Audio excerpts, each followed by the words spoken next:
무턱이신데요. 굉장히 심한 무턱이세요. 하악외소증에 가까운. 제가 뭐 하악외소증이나 무턱을 뭐 교과서적으로 어떻게 뭐 정확하게 구분하는 거는 없어요. 근데 환자분 얼굴을 일단 정면에서 제가 가로 세로 선을 좀 그어봤거든요.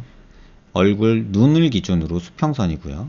그 다음에 미간 중심에서 위턱까지 중심으로 해서의 수직선이에요. 이렇게 됐을 때 이쪽이 더 커요.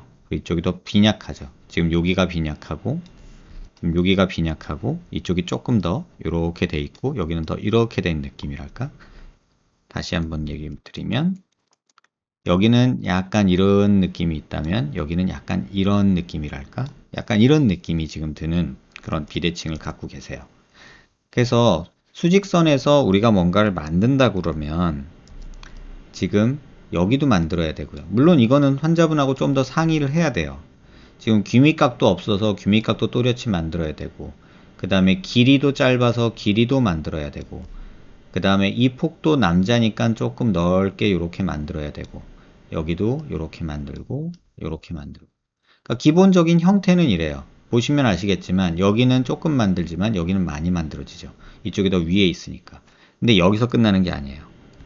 환자분이 가지고 계신 비대칭 중에 가장 지금 조금 문제되는 거는 이 부분이에요. 체부 볼륨이 너무 없어요. 얘는 짧은 채로 여기만 두껍고 얘는 긴 채로 여기가 길게 빠져 있어요.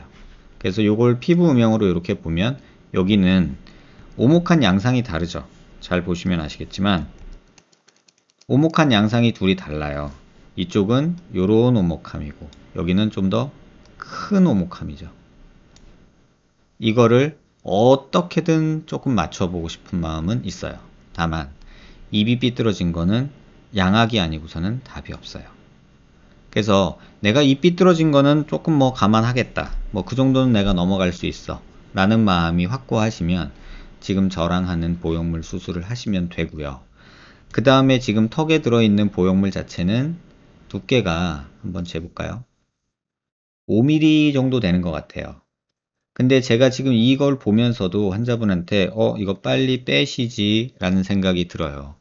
10년 동안 잘 써오셨는데 일단 위치가 좋지가 않아요. 일단 기울어진 모양새가 딱 좋지 않고요. 비대칭을 더 과장되게 보이게 하고 얘 때문에 요 주름도 더 생겨 보여요. 그래서 또 이게 치아뿔이 가까운 데고 또 보형물이 뭐 침식은 많이 만들지 않았어요. 다행히 근 10년 가까이 쓰신 것 같은데 뼈 침식은 거의 생기지 않았어요. 이걸 단면으로 보면 이렇게 보이거든요. 여기 잘 보면 조금 있기는 해요. 침식이 자국이지 이거는 침식하게 막긴 조금 간지럽죠. 어쨌든 질문 주신 내용 하나씩 답변 드릴게요. 무턱인데 심한 무턱이고요. 무턱 수술 시 회복 기간은 한 2주 정도는 부어서 조금 불편하다 땡긴다 이렇게 생각을 하세요. 그래서 실밥도 2주 정도에 뽑기 때문에 뭐 2주 정도면 식사하고 말하고 하는데 크게 불편하지 않은 정도가 될 거예요. 다만 좀 땡기는 느낌은 있겠죠. 그 다음에 뭐 붓고 멍들고 뭐 이런 거는 실제 수술한 환자 사진을 제가 블로그에 링크를 써놓은 게 있거든요. 그걸 보고 본인이 판단하는 게 맞을 것 같아요. 근데 대부분의 무턱인 환자들은 수술하고 나서 그 부어있는 그 모습 자체를 더 좋아하는 것도 있어요. 워낙에 없던 사람이어서. 그래서 금요일날 수술하고 월요일날 출근해서 마이크 잡고 강의하시는 분도 있었어요.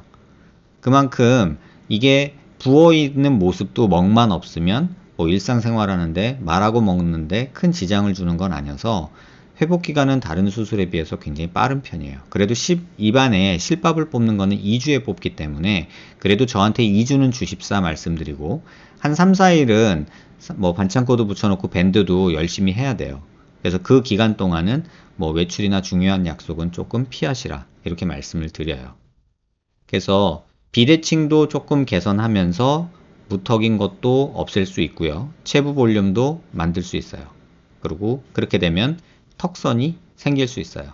그 모든 모습을 만들 수 있는데 중요한 건 환자분이 원하는 거를 디자인 상담하면서 그려오시고 제가 숙제를 내줄 건데 그걸 해오시면 어떤 모양이 좋을지 좀 과하진 않은지 뭐 이런 부분에 대해서 제가 조언 드릴 수 있을 것 같아요.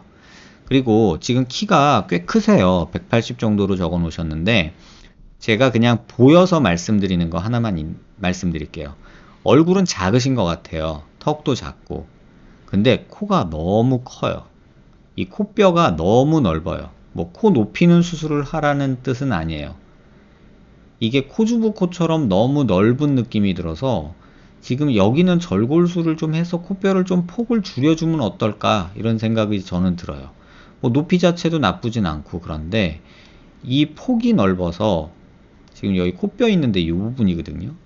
코가 너무 그 안경 쓰면 코주부 코 같은 느낌이 드는 그런 아쉬움이 있고, 또 하나는 코는 큰데 코끝은 조금 아쉬워요. 왜냐면 이 비주 부분이 조금 빈약해서 지금 화살코 모처럼 지금 정면 사진에서 보시면 여기가 이렇게 조금 여기가 많이 나온 편이에요. 요게 여기가. 그래서 코끝이 조금 주저앉아 보이는 이런 아쉬움이 좀 있어요. 차라리 여기가 조금 이렇게 바닥 쓰고 여기가 약간 좀 높아지는 것도 저는 나쁘지 않을 거라고 생각을 해요. 무엇보다 중요한 건 이쪽에 폭이 줄어야 돼요. 그래서 코 라인이 약간은 이런 느낌이 들게, 제가 뭐 마우스로 그리는 거니까 조금 이해해 주시고요. 약간은 이런 느낌이 들게 돼야 되는데 지금은 벙벙해요. 이렇게. 그래서 너무 코만 부각돼 보이는 게 조금 환자분한테 더 마이너스가 아닐까. 턱이 생기면 물론 코가 조금 덜 시선이 가겠지만 두상도 좁으시고 코만 크고 눈, 코, 입은 그래도 예쁘신 편인데 턱이 없으니까 지금은 코가 너무 보이고, 실제로 CT에서도 보면은 코뼈가 조금 많이 벌어져 있는 큰 상황이에요. 여기가. 그래서 보통 한 여기부터 여기까지 절골하고 여기부터 여기까지 절골해서 이 뼈를 조금 안쪽으로 밀어 넣어주는 수술을 하는 게 좋지 않을까라는 생각이 개인적으로는 들어요. 근데 잘 보면은 조금 아쉽기도 해요. 이 매부리도 살짝 있는 것도 있고 해서 그런 부분도 살짝 손을 볼까? 근데 기본적으로 잘생긴 얼굴이에요. 턱이 없어서 그렇지. 그래서 자꾸 욕심이 부려지나 봐요. 어쨌든 영상 한번 천천히 살펴보시고요. 더 궁금한 거 있으시면 메일로 질문 주시면 답변 드리도록 할게요.